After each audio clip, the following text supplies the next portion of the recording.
You're listening to the 2020 Nelson Arts Festival Pukapuka Talks. This session, Not Just for Laughs, features Eamonn Marra and Lil O'Brien in conversation with Roe Cambridge. Kia ora te whanau. Welcome to the 2020 Pukapuka Talks program, part of the Nelson Arts Festival. My name is Kerry Sunderland and I put together with a wonderful team this program for you today. And I'm very delighted. I'm just going to do a tiny bit of housekeeping and then I'll hand over to our very capable facilitator, because it feels really odd calling someone a chair when they're sitting in a chair. And there's three people in a chair. So if you have a phone, could you please turn it on to silent or off if you don't know how to do the silent thing. And I would like to thank Roe Cambridge, who is our facilitator today, for pulling this session together with her immense capable skills. She's a fantastic facilitator. I'm sure many of you would have seen her as part of Couch Stories, and the other half of Couch Stories is in the audience. So a big round of applause to welcome our panel today, and Roe will introduce the others. Good afternoon, everybody. Thanks very much for coming along. So nice to be inside on a nice sunny day like today, isn't it? Keep out of that sun. We've got lots and lots to talk about, so we've made a bit of a plan about the best way to make use of our hour together. I'm going to very briefly frame the discussion and introduce Lil and Eamonn. And then they're going to each give you a 5-minute reading from their books, just enough to give you a sense of their style and their voice. And then I've got some questions lined up, which I hope will aid in an interesting discussion. The program suggests that we explore the balance between comedy and tragedy, and we'll have a go at that, but we may go off-piste. I hope you'll forgive us if we do. So just framing the discussion, you've all heard of chick lit. Well, now there's a term for misery lit, ms-lit. And apparently there's so much of it around now that Waterstones, a chain of bookstores in the UK, has a special section in their bookstore, and they call it Painful Lives. And W.H. Smith, another chain bookshop, has got a ms-lit section, which they call Tragic Life Stories. So fair enough, if life hands you lemons, why shouldn't you be able to make a decent batch of lemonade or some ms-lit out of it? And Frank McCourt, of course, who wrote Angela's Ashes, he said of his miserable Irish childhood, a happy childhood's hardly worth having. Or no, rather, it's hardly worth your while, in fact. So, but you can have too much of a bad thing. Part of our discussion is going to be about, can you be serious and funny? How can you tell sad stories without depressing the hell out of your reader? And how have these two writers managed it? Lil O'Brien's parents overheard her talking about liking girls, and within half an hour she was out on the street with instructions to come back tomorrow to get her suitcase. And it's pretty hard to think of anything other than tragedy when you hear that story. And yet, reviewers have called her book sometimes painful but also funny.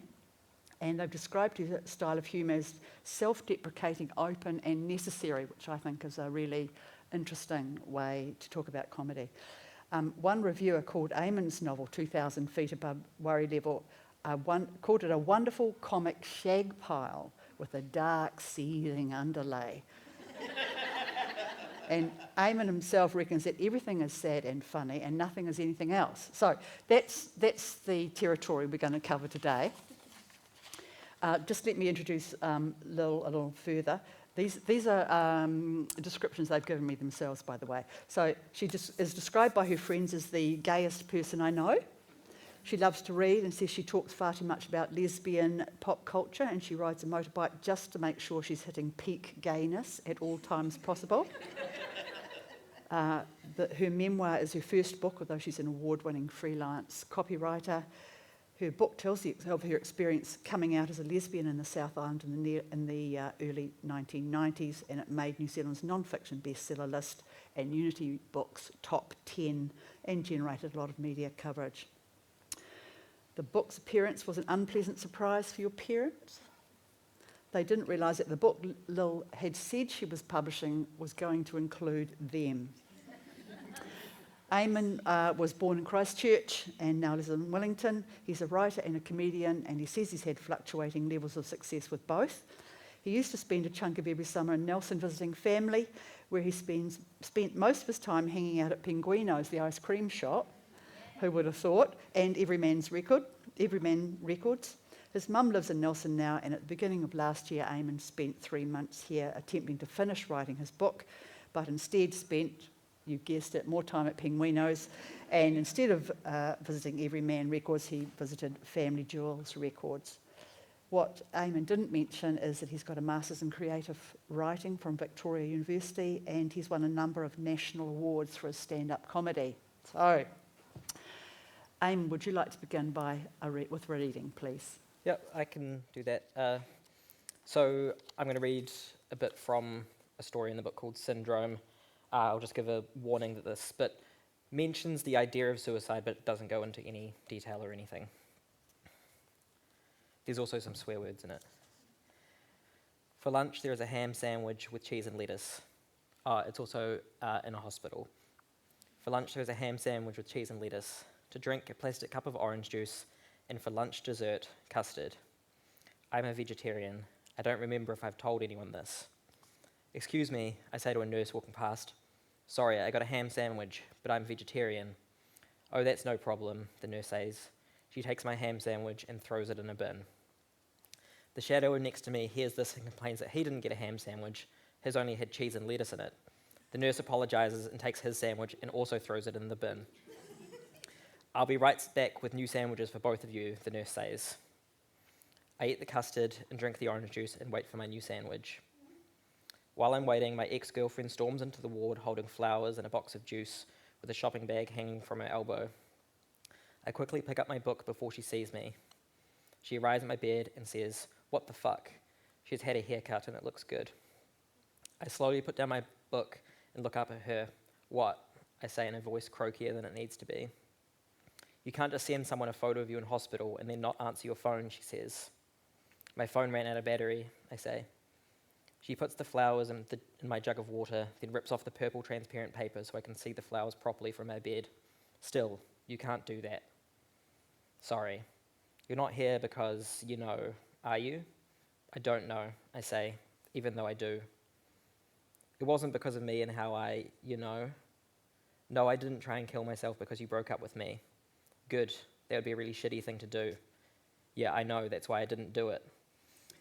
I forget to put on my croaky voice, so I fake cough, and then I cough for real, and then I can't stop coughing. She sits on the side of the bed next to me, even though there is a chair right next to it. "Sorry, I'm just glad you're okay." "Well, I'm not really okay. I'm in hospital," I say. The nurse comes back with my sandwich. She sees the flowers and says, "You can't put those in there. You have to bring your own vase."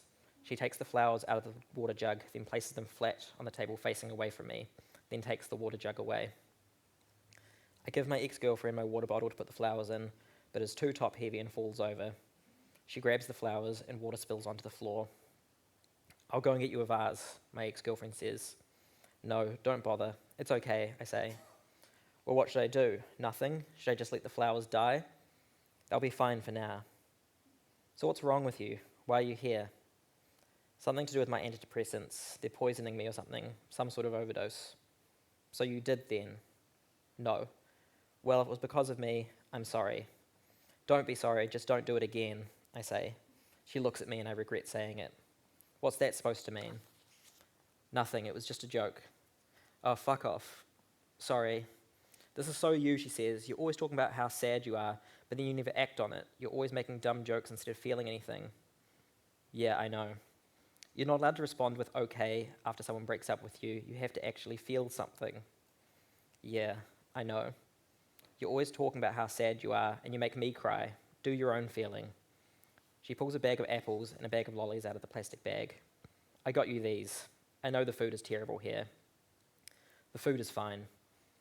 The nurse returns with the water jug filled up and pours me a glass of water. "Is everything all right here?" she asks. "Yeah, we're fine," I say. "Sorry," my ex-girlfriend says to the nurse. "Sorry," my ex-girlfriend says to me. "It's not your fault," I say. "It's nothing. It's just an accident or something that happened. It's no one's fault." "No, I mean, I'm sorry for what I said just now." "Why is there water all over the floor?" says the nurse. "I probably deserved it," I said to say to my ex-girlfriend. "Yeah, well, there's a time and a place, right? I'll send someone to clean this up," the nurse says, and leaves. "I guess I'm sorry too," I say. "What have you been doing lately?" she asks. "Since the other week."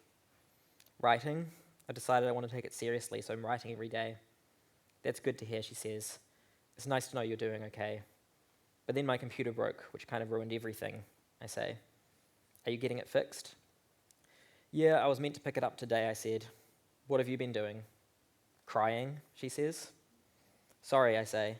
"No, it's good. Crying is good," she says. She touches my leg. "You also got a haircut," I say. She looks at me and smiles. "Yeah, I did." "Was the hairdresser weird about you crying the whole time?" "Yeah, it was a bit awkward." She laughs and then pats my leg. "I'm going to go get you a vase. I'll be right back." When she leaves, I get out of bed and go to the toilet. I wheel the pole attached to the bag of fluid attached to the tube attached to me. After I pee, I take some of the paper towels back to my bed and soak up the spilled water. I put them on the water and push them around with my feet. They soak up most of it, but leave some streaks on the linoleum. Instead of picking them up, I kick them under the bed. I rip the rest of the paper off the flowers and lean them against the water jug. I eat my sandwich slowly, so that when my ex-girlfriend comes back, I can finish it in front of her to make it look like I was doing something more than just waiting for her. It takes 5 minutes to eat the first half of the sandwich, 10 minutes to eat the remaining half, and to eat half of the remaining half. And after half an hour, I accepted that she isn't coming back, so I finish the sandwich. Okay.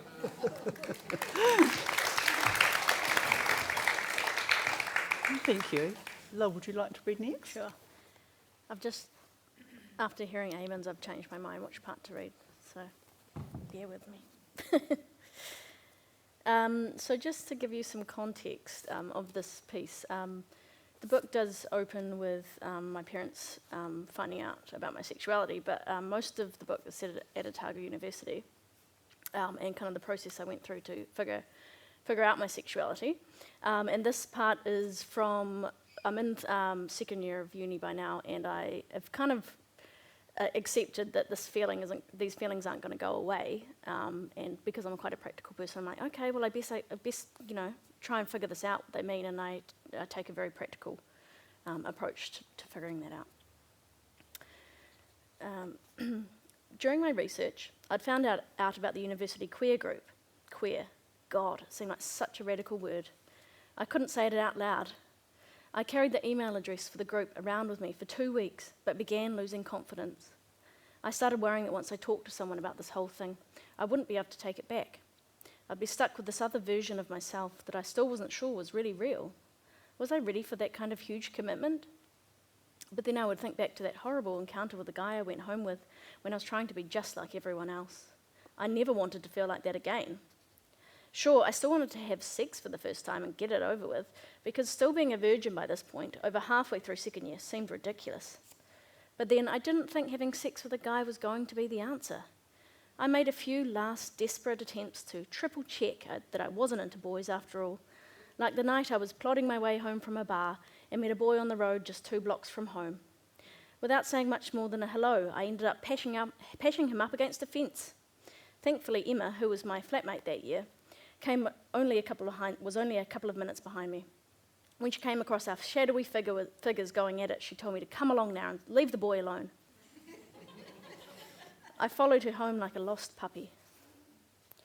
Emma was the only one who knew what was going on with me. Since our meeting in Cobb & Co, when I'd spilled the beans about Coop and me, she'd become my sounding board. I knew I could trust her, and I needed her unflappable approach to help calm me down. During this period, when I was trying to get up the courage to email the university queer group, UniQ, I would often burst into her room in a tiz full of self-doubt. She was usually curled up in her purple lazy boy, never at lectures, reading a fantasy novel and trying to soak up the weak Dunedin sunlight that came in through her large and sometimes broken windows. This is Emma Espiner, by the way, if you know that name. So it's kind of hard to imagine her not going to lectures, but she never did. She's just graduating as a doctor and opinion columnist of the year, so, just like, give it a rest, Emma. Like, every time I slammed through her door, she would patiently put down her book, fold her hands in her lap, and say something like, "Yes, Lil, what is it now?" Her nonchalance about the whole issue gave me the encouragement I needed to go on. And I finally decided I would do it. I would email UniQ. To set my plan in motion, I first opened up a brand new Hotmail account to send the email from. There was no rational reason for this, but in my mind it was necessary to keep my anonymity, and my regular email address had my full name in it. The second problem was those damn computers for personal use in the library. So this is 2003, by the way, so we didn't have the internet in the house at that point. Not only did I have just 10 minutes to type and craft and send the email, but also the computers were right in the middle of the main thoroughfare of the library, where people walked behind your screen almost continuously. I waited in line at the library, my whole body tensed. When it was my turn, I tried to make my small build appear bigger, hunching over the screen to protect it from potential peeping toms. The email went something along the lines of, I'm questioning my sexuality. I think I might be bisexual, but I'm not sure. But is there someone I can talk to about it? But if that's not something you guys do, that's cool, like, no worries. I'm sure that the way it was written betrayed my nerves. 46 and a half agonising hours and 4 trips to the library later, I had a response from the girl who ran UniQ. I stared at it, sitting in my inbox. I could have sworn it was pulsing, or maybe that was just my heartbeat in my ears. After a good minute, I opened it. Hi Lil, thanks so much for getting in touch. I've talked to Gavin, my co-coordinator, about your email, and you're in luck. There's a women's group called Blossom starting up in a couple of weeks. Would you be interested in going along? There'll be lots of young people there like you, newly out or still figuring out their sexuality. I'll put you in touch with the facilitator if you like. But perhaps you'd like to come to the UniQ office and meet me first. What the fuck? How could she be so casual? My first reaction to this email was outrage. Obviously, this chick had no idea what a big, fucking massive thing this was for me, sending an email like that. Who was this Gavin person she'd talked about me with? And who said she could do that? Furthermore, what was this about going to a group, this coming out group full of bloody lesbians? Who said I was coming out? How dare she use the CO phrase? I wasn't coming out. I was just casually inquiring as to what she thought about my ongoing and overwhelming desire for the same sex, and wondered if we could maybe, chat about it on an abstract level. This could all be a big misunderstanding. I didn't know. Coming out. The idea of it. Thank you. So, I'd just like to ask both of you, did you make a conscious decision to use humour in your writing, or did it just happen that way? Eamonn, maybe you first. Well, yes, and in the book, it was definitely conscious, and I did keep on going back and trying to add more humour in. But when I first started writing this book, I was trying to take out all the jokes because I was really, at the time I was known for being a comedian, and whenever I said that I was writing, people first assumed that I was going to do script writing because that's where most comedians go. But then I was also always known as a comedian who writes, and I really wanted to get away from that label of I was a comedian and this writing was something I did on the side, because I'd been writing for longer than I'd been doing comedy. I just wasn't good at it for a long time. But yeah, throughout that year, it was I kind of realized if I'm taking out the jokes of it, I'm taking out everything about the book, because it is kind of all funny, and if it's just, and the stories were they were just boring if I didn't have jokes in them. So I did sort of slowly bring them back, and yeah, I'm quite happy with the place it is at the moment. Right, with that balance. Yeah. What about you, Lil? Did you try and make it lighter by being funny or humorous sometimes? I think it's just my natural default, and it's a lot of people's default, is to kind of make fun of bad things that are happening. But it was more, to be honest, I just tried to write the story as plainly as I could and to explain it the most clearly I could. I think that's maybe the approach that I take as being a copywriter for a living.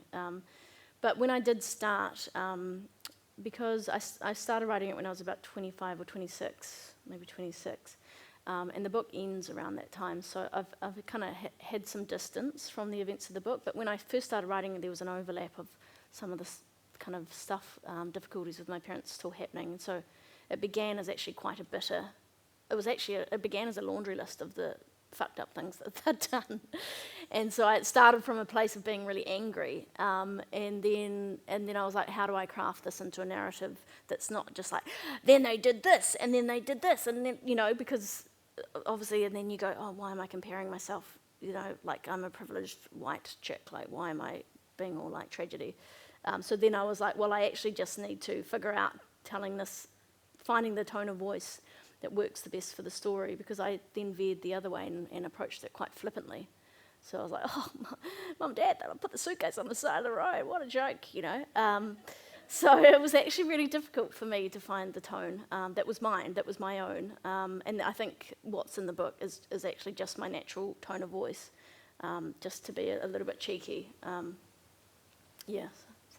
It's interesting you've actually come to that, the same conclusion in a way, to find a balance between the humour of something and the tragedy of it.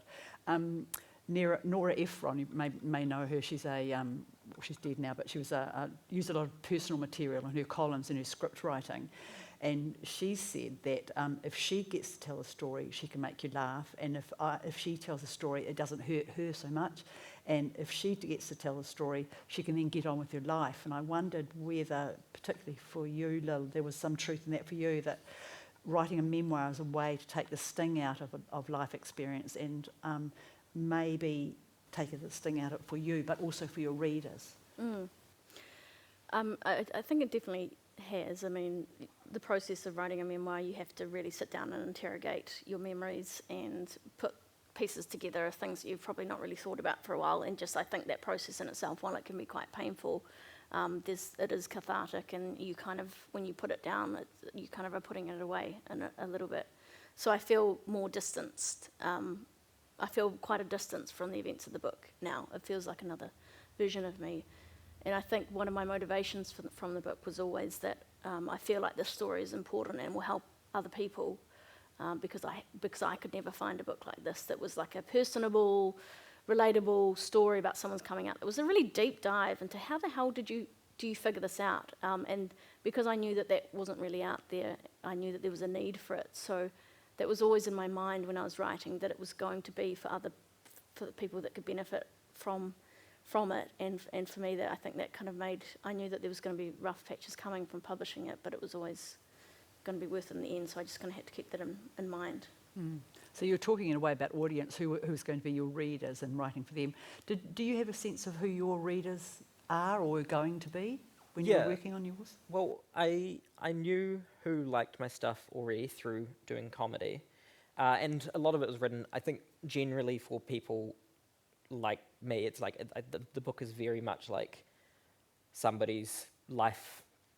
I think of it as mostly from 20 to 29. Like it is somebody's life is in their 20s, and it does cover a lot of the things that people have in that time. So it is for those people, but in terms of like the who the reader is, I think it's really important for writers and anyone making work is to you do have to consider them, and you also do have to consider looking after them a bit. Not that you need to like coddle them, but I don't like the idea of writing or performance or anything like that as therapy, because I think that's really not fair on the reader. You're putting a lot of work onto them, and it's stuff that you need to work through yourself before you put it into a book. But it is, it is cathartic, but it is not therapy. And it's, you can't expect the audience to be the therapist for you. And like I have done work and I put lots of stuff out there that has been like that, and I think that wasn't fair on people. So part of the like comedy of it is like that is a way for it still to be like an enjoyable read. Like people aren't going to walk away, like they might, I do want them to have an emotional reaction, but I don't want them to be like broken because of it, or anything like that. So yeah, I think, I want people to have a good time reading it. Right. So, like, if you stand up in front of an audience and you've been billed as a stand-up comic, the pact is that you're going to make your audience laugh. What do you think your pact with the reader is? Does that it might make more sense for Eamonn for that question, but maybe it rings a bell with you, Lil? I'm not sure. Well, books aren't just one thing, right? Like it's like neither is comedy, but I think that is the thing of like if you buy a ticket to a comedy show, the number one thing is to laugh. But with a book, I think it is just to have some sort of a book that has a narrative or a story to it, rather than a book for learning. It is to like get an emotional reaction out of it in some way. So, yeah, that is what people want, or like just for them to have a good time, like, or to, people read to feel things, or to understand somebody else's life, or to understand their own life. I think for memoir, memoir is close to fiction in a way. Like, we could talk about that quite easily, but it is particularly important. It was particularly important for me because I am the protagonist. I guess for people to be really rooting for the character, and in that way, what you're giving them is that they're coming along with you on the story, that they trust. They want to see what you're going to do, but they kind of trust. By the time you get to whatever page, they've sunk into the trust of the narrator, whatever format it is in, and the journey that you're going to take them on. And I think once you feel like you've got that, once you've kind of got them on with you, and they're rooting for you, then you can kind of do what you want to do, and that's where I think comedy comes in, perhaps. If we talk about some of the basics of comedy being that you have, if it's a dramatic situation, people are there with you if they're rooting for you, and then you relieve their tension with a joke, or you relieve the tension with a lighter moment, and the opposite is true when they're laughing with you and they're quite vulnerable. I think Phoebe Waller-Bridge wrote Fleabag, said they're quite vulnerable, and then you spike them with the in the feels. Soften them up. Yeah.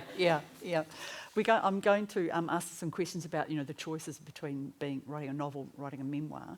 But I just want just to kind of close off maybe a little bit about that comedy. There's a theory that comedy equals tragedy plus time.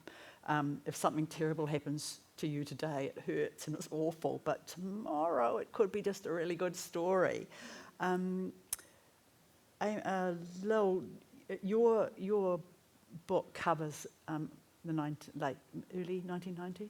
Late 90s, early 2000s. Sure, so it's a while ago. Do you think you could have written it as well any time sooner than you did? No. And I think part of that is the time and distance of allowing me to process the things that happened between my family and the complex.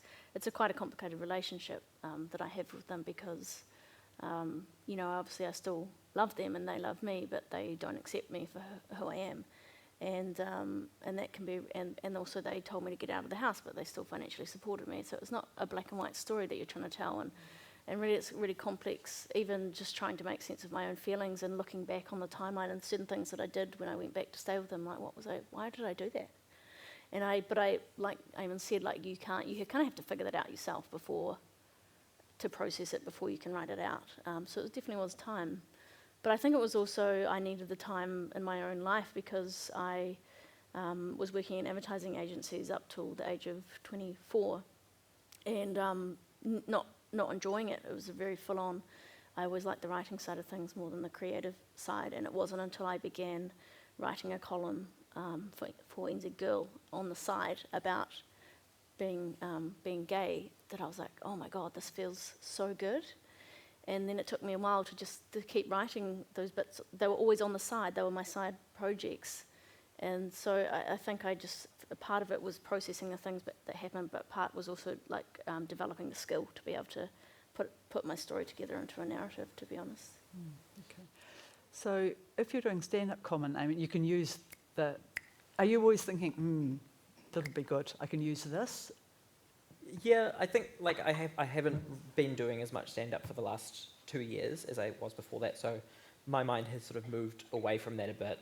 But when I was performing, and especially when I was like writing things usually in the lead up to, the comedy festival or something, so the first half of each year so with the comedy festival, you put an application in November and you go, this is the show I have, and then you spend the next 6 months trying to make that show before it happens. So you've got this theme, you've got this idea, and you're kind of thinking about it all the time, and things will come that just sort of make their way in.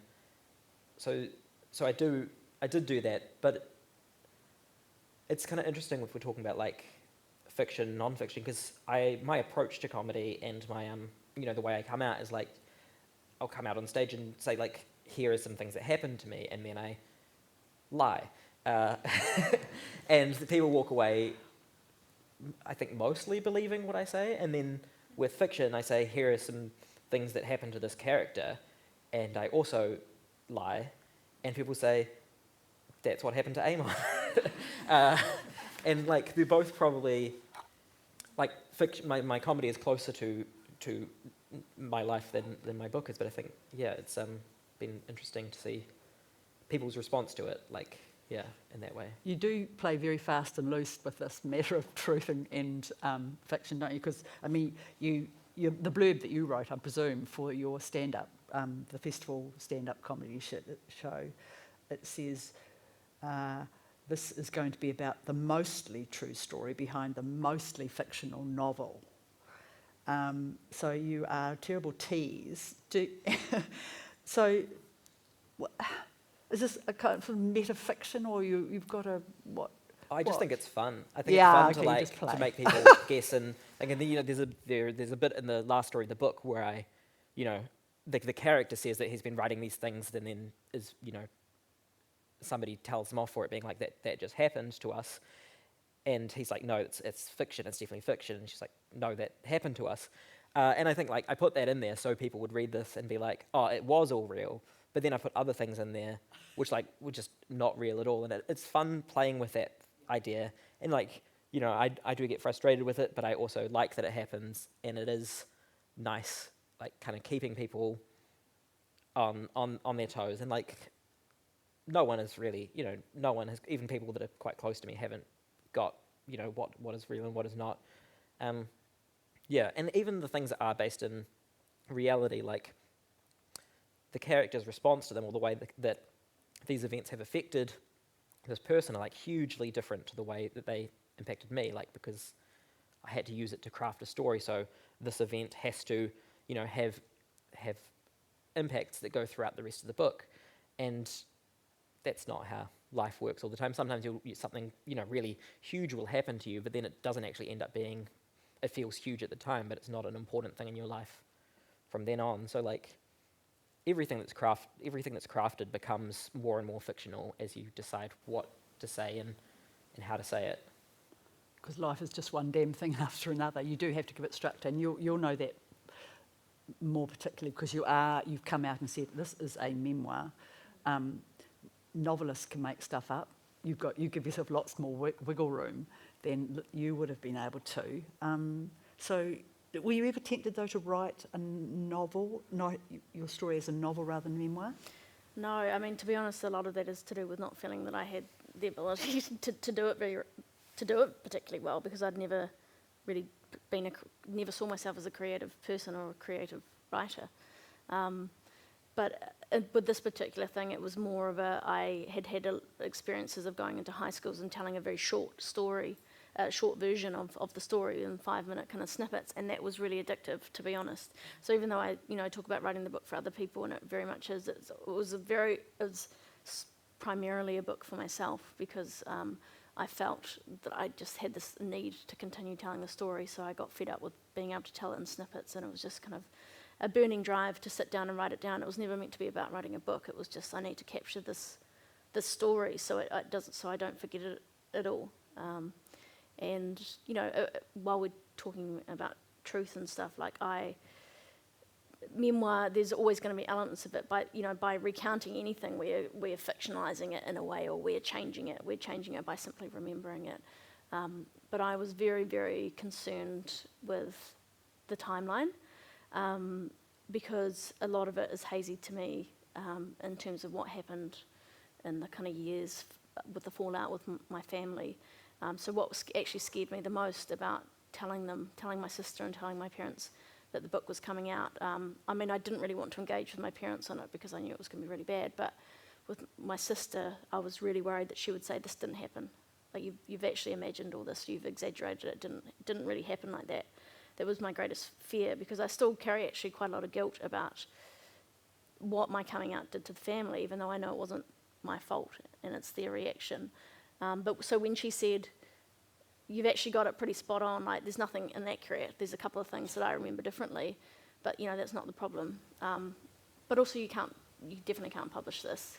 I would kind of ignore that second bit, because I was like, oh, thank God, she at least thinks that I got it fairly accurate. as accurate as anything can be when a mind is trying to remember. On the face of it, a memoir actually seems easier to write than a novel. You know, you start, I was born at a very early age, you just keep on going because you've got your chronology, you know what happened in your life. But it seems to me that you're actually saying it's at least as complex as writing a novel. The sequencing of it, what to leave in and what to leave out. And Eamonn's got the benefit of having done the Masters at Victoria. Would you have liked to have been able to have that background in order to write what you have, or do you think there's something about just coming to it fresh without any writerly training, if you like? I'm just like a bit of a wuss, and the idea of going to a creative writing course and having to write things on the spot in 5 minutes or 10 minutes or share things was always terrifying to me. So I'd never even considered it, and I went very quickly from Otago Uni into advertising school and into the industry.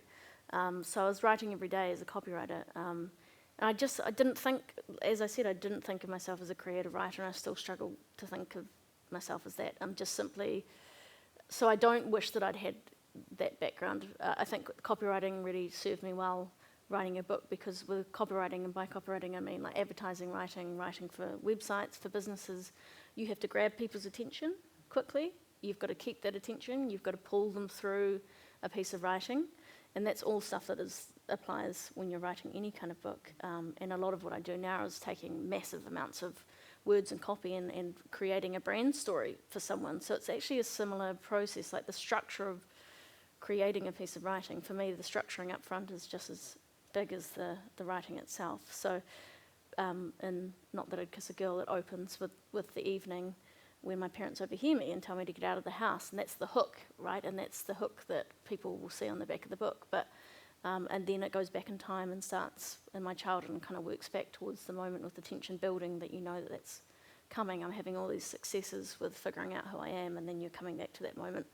And that was, I actually had a slightly different structure where I kept coming back to the aftermath of that night, and that was something that changed in the editing process. So it's been a huge learning curve for me, but it's been, you do have to approach a memoir with the reader in mind, just like anything. If I just started with I was born in this happened, that's not really interesting. And so as much as, you know, getting rid of stories, I think my problem was actually the opposite, that I had, here's something that related to my coming out, here's something, and then I mushed all the stories together, and when I had finished the book, and the first person I had to read it, who was Heather Hogan, who runs autostraddle.com and used to run After Ellen, if you've heard of those, the really massive queer women's websites. She read the book and she said, the reader's with you. Like, you need to take more time to tell the stories. Not everything has to be specifically about your coming out. Like, you can, and that was probably a lesson that I would have learnt things like that more in writing courses, you know, about setting a scene and show, don't tell, and those kinds of things. So it's actually been like super fun, and now I feel like I do need to go and do a course. Oh, no. After I publish the book. Eamonn, you've got the sort of reverse in a way, you know, that if you're writing stuff that you call fiction, you're as free as a bird. You can write what the hell you like, make it up, make it suit us. You know, you've still got things like characterisation, story arc to worry about, but you're free to make it up. Does that, in a way, do you think make it more challenging? Like, because you haven't got it must at least have some hooks that are some coat hanger, if you like, that is the truth. I think it makes it much easier, because like, the thing with like writing memoir or non-fiction is you've got all the same obligations to the reader that a fiction writer has, but then you have an additional one of like, you have to tell the truth. And also, like, I'm allowed to tell the truth. I'm allowed to like use things from my life. Like, that's something that I can do. I could do that as much as I want. I just haven't promised the reader that it's true, so I can change things. That's something that, yeah, Pip Adam, who was my supervisor for the Masters, was told me, which has stuck with me a lot. It's like the difference between fiction and non-fiction is in non-fiction, you've said this is true, but in fiction you haven't said anything. So like, and like, so I can use any bits of my own story that I want. I can use select bits of other people's stories that I want, as long as it's fair to them, and like, or abstracted from them enough to be. So I don't have any obligations for that, which makes it much easier to just put in something which I think is a good story, rather than, promising the reader anything else. Suze, I feel quite terrified about characters from scratch. For me, I love to think, okay, here's this person that was really important to my life. Let's have a look at them and pick out the interesting parts about them, or the parts that I loved about them. And I guess the same thing you could say with a fictional character. The process is probably not dissimilar. But for me, having a real person that I could look back on, I think because I'm a memory person, I like to look back at things and make sense of things. But the idea of just starting with a blank page and needing to create characters is quite daunting. The other difference with memoir and novel, it seems that in a memoir you're writing your own story, trying to stick to the truth as you see it. But in doing that, you're revealing other real people's stories who may be hurt, have a very different opinion of what really happened, haven't got a book, feel it's a bit unjust. You've got the public, person that's telling the story about them. How did you deal with that? And did you in fact get some of that from your family or anybody else who's involved? Because you name lovers, places you've worked, drinking down at in Dunedin and so on. Yeah, I mean, in the final edit of the book, it was basically a privacy and let's not get the publishing company sued edit, which was when more names and details and things changed. And, it's set in Christchurch, but we took that out because my sister wanted me to fudge more details when she realised that I wasn't going to not publish it. And so, I mean, it's really scary, and I'm not someone who just steamrolls over people's feelings. I'm actually very sensitive to the feelings of other people, and I hate when people are mad at me. I'm like one of those people that I'm like, are you mad at me? So I'm not sure why writing a memoir was a good idea, because everyone's kind of mad at you. But I did go to a lot of talks about, when I lived in New York, about memoir, and everyone always asked the same question. It was like, how do you deal with writing about real people? And like Mary Carr, who wrote The Liars Club, her answer was wait till they're dead. So you have to acknowledge that you're going to hurt some people. But I knew that mostly everyone in the book who are like key characters, or I showed the book to. I sent them their chapter. But that was really, really emotionally draining for me to go here and then like, oh God, are you going to hate me? Are you going to hate me? And then, of course, with the big elephant of the room being that publishing this book about which is about my coming out, but includes a lot of family dynamics, including parents who were homophobic, who still would not necessarily think they were homophobic. I knew that was going to be bad, and I knew there was no way to mitigate that. There was absolutely nothing I could do because I'd decided to do this. And that wasn't easy. I stopped writing for months or even a year at a time. Sometimes, because I was like, what are you doing? There's no way you can even writing the story felt scary. So I did the best that I could, and I knew that I had a moral obligation to tell them, but I didn't tell them until a few weeks before publication, because I didn't want them to have a say, and I didn't want them to question me and put doubt into my mind and make those weeks or months leading up to the book publication traumatic for me, because I knew that when it did come out, it was going to be traumatic, and it was. So my sister did read it, and that was also, she initially was supportive, and then she read it and said, you can't publish this.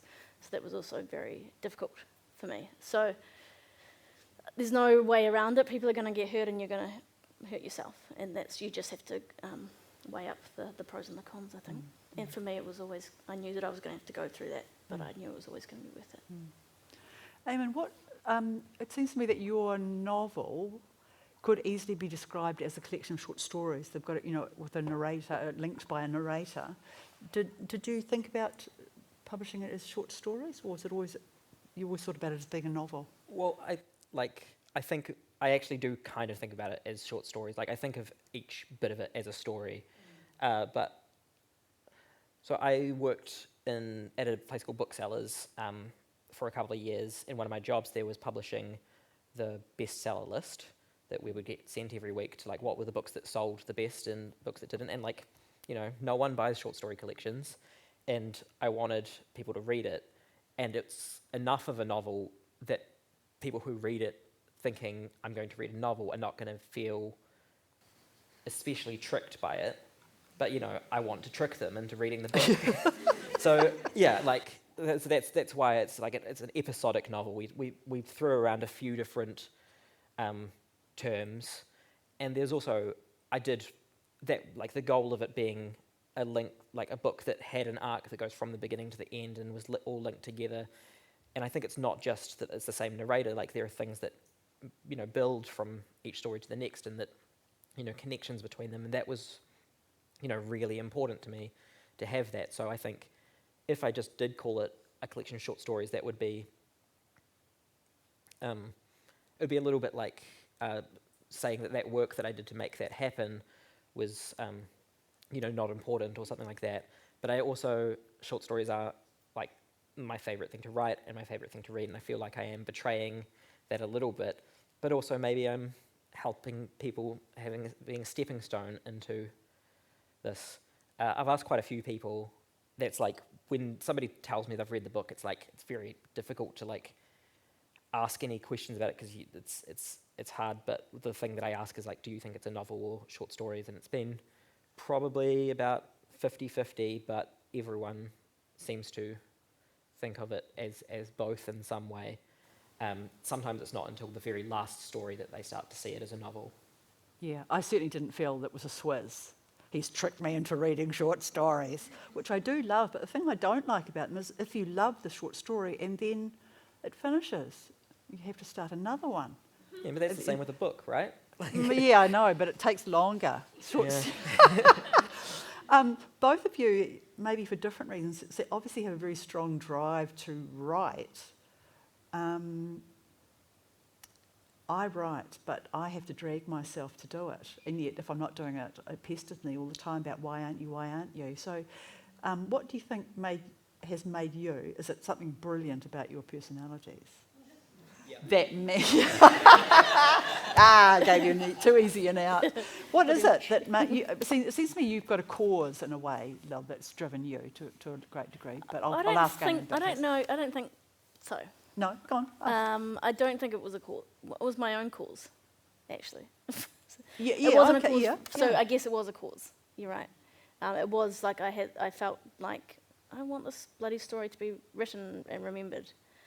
So yeah, I guess so. And also that reading it would be helpful for somebody else. You're providing something that didn't exist for you. I feel worried holding it up as a piece that's like, this is for the community, you know, like this is representing queer people and blah, blah, blah, blah, blah.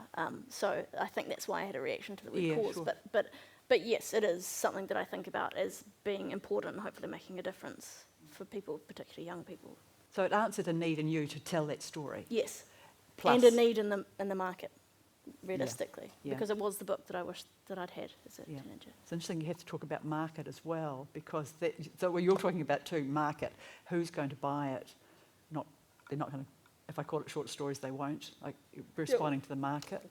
Like, you know, it's a New Zealand book from a sort of medium-sized publisher. It's never going to, well, not never, but like it's not likely to suddenly, you know, sell tens of thousands of copies. It's like if you sell more than 1,000 copies, that's really good. So it's like it's not really about selling or making it sort of sustainable as a money thing. It's more but just like wanting people to read it, because, you know, I did work on it.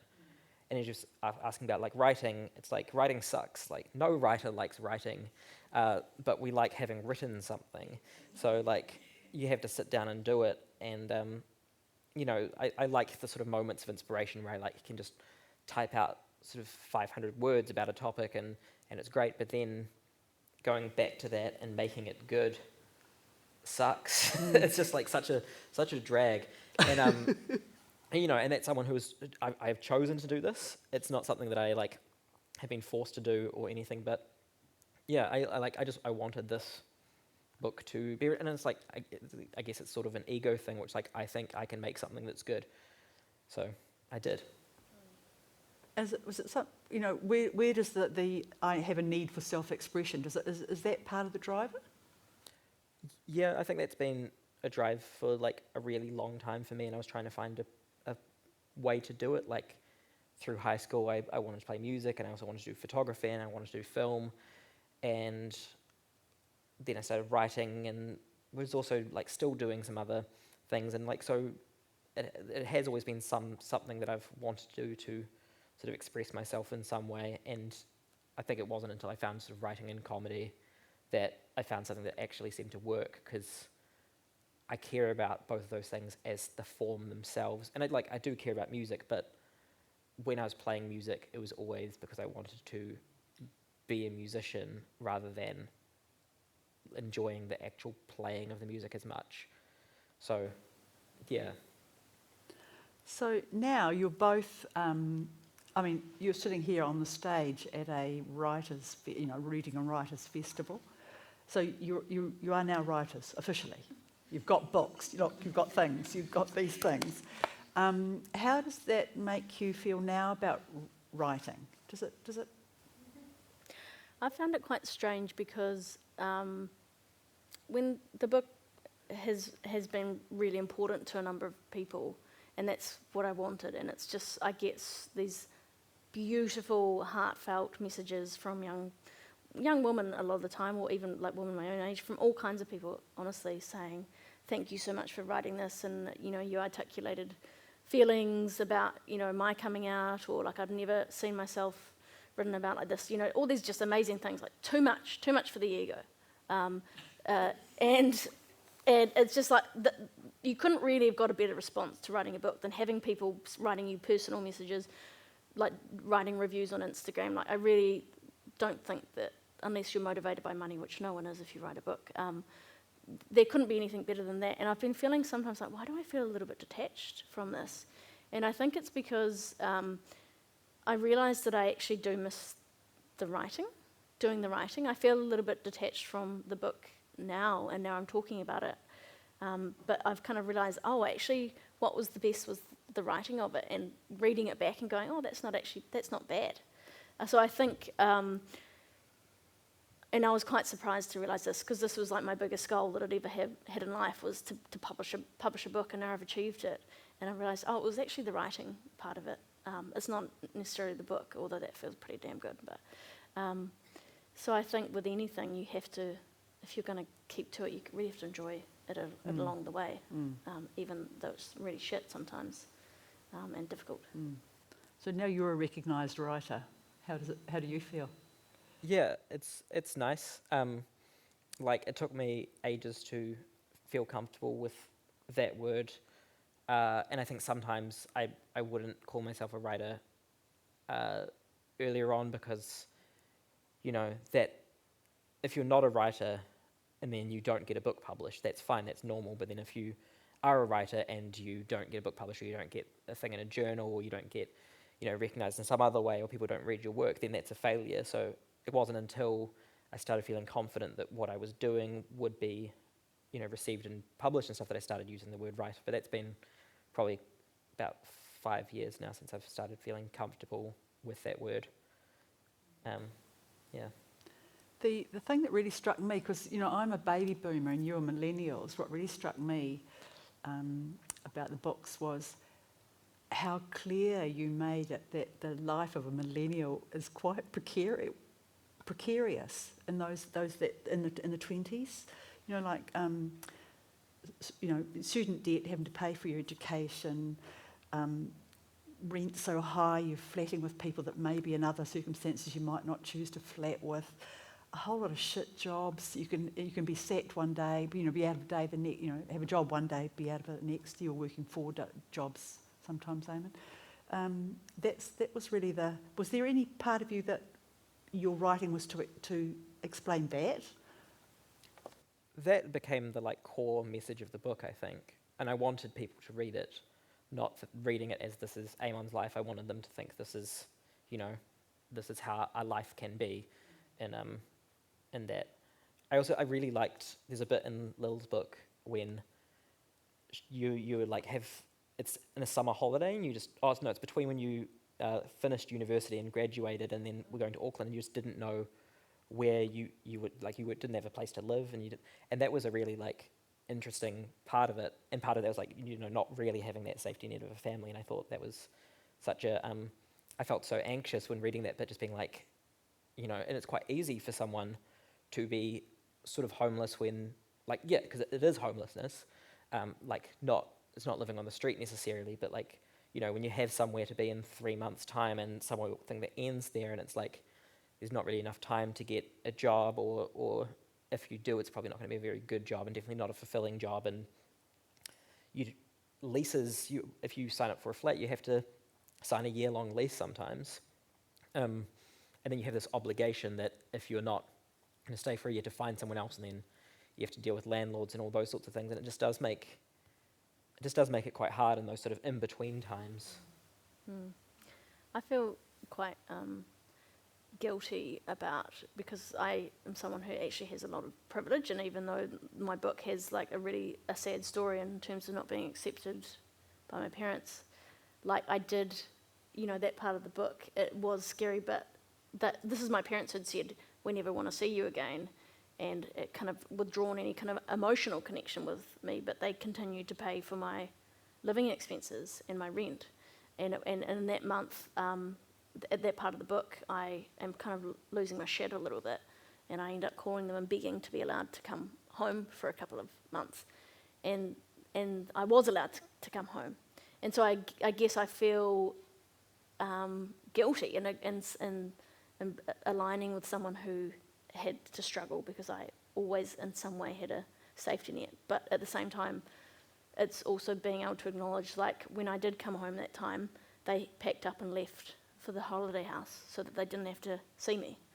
So in a way, that's also a very sad thing. So for me, it's kind of this constant balance between acknowledging my privilege and being aware that bad things still happen that were hard. It just, in both of your cases, it seemed like the ease with which a young person can become adrift at any of those junctures, whether you're struggling with something like your sexuality, which your families had a very negative reaction to. That, I think that was really, really clear in whatever your strictly financial circumstances are. So we're getting close to the end, I think. Are there any questions? Got time for some questions? No? Oh gosh. Hello. I was just wondering, for both of you, I guess, but particularly Lil, was there a part of you that felt quite nervous, like the unique things that happen to you that are private and not everyone knows about, and then to put them in a book and just have people read them, and even for Eamonn, the parts that are true, and people might not know that, but just to know that people are knowing these very specific private things about you? No. I don't know why, that's the answer. I don't know why I wasn't worried about. I mean, I definitely had moments when I was writing, when I was like, shit, what am I doing? I'm writing about my sex life and how I keep crying in the middle of sex. Like, what am I doing? But then I kind of, by the time you've published it and been through that, I'd kind of gotten over it, and I felt distance from that.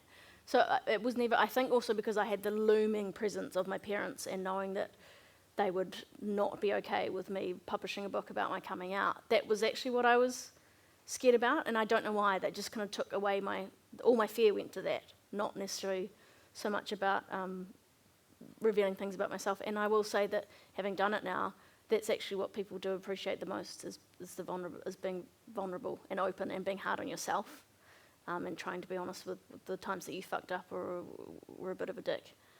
So yeah, I can understand that it is scary, and it was at times, but it's actually the other things that end up being the most rewarding if you can do that, I think. I've been like a chronic oversharer for a decade, so like I was quite used, and like sometimes I had to just like pull myself back from just like explaining everything, being like, no, this is exactly what happened, and this is how it happens in the book, because that's not fun. But I have to stop myself doing that sometimes, or sometimes I don't stop myself doing it and regret it.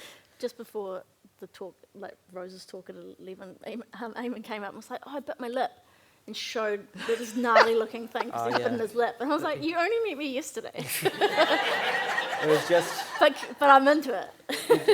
Do you guys want to see it? It's pretty. It's like you'll probably able to see it now. So, yeah. Yeah. So, unless there are any other questions, it might be wise, given the nature of the oversharing, to call it quits now. I'd just like to really thank Paige and Blackmore for their support for the festival, to the suitor for the venue, and thanks to the tech people, ushers, to the audience, and of course to our two guests. Thank you. Thank you.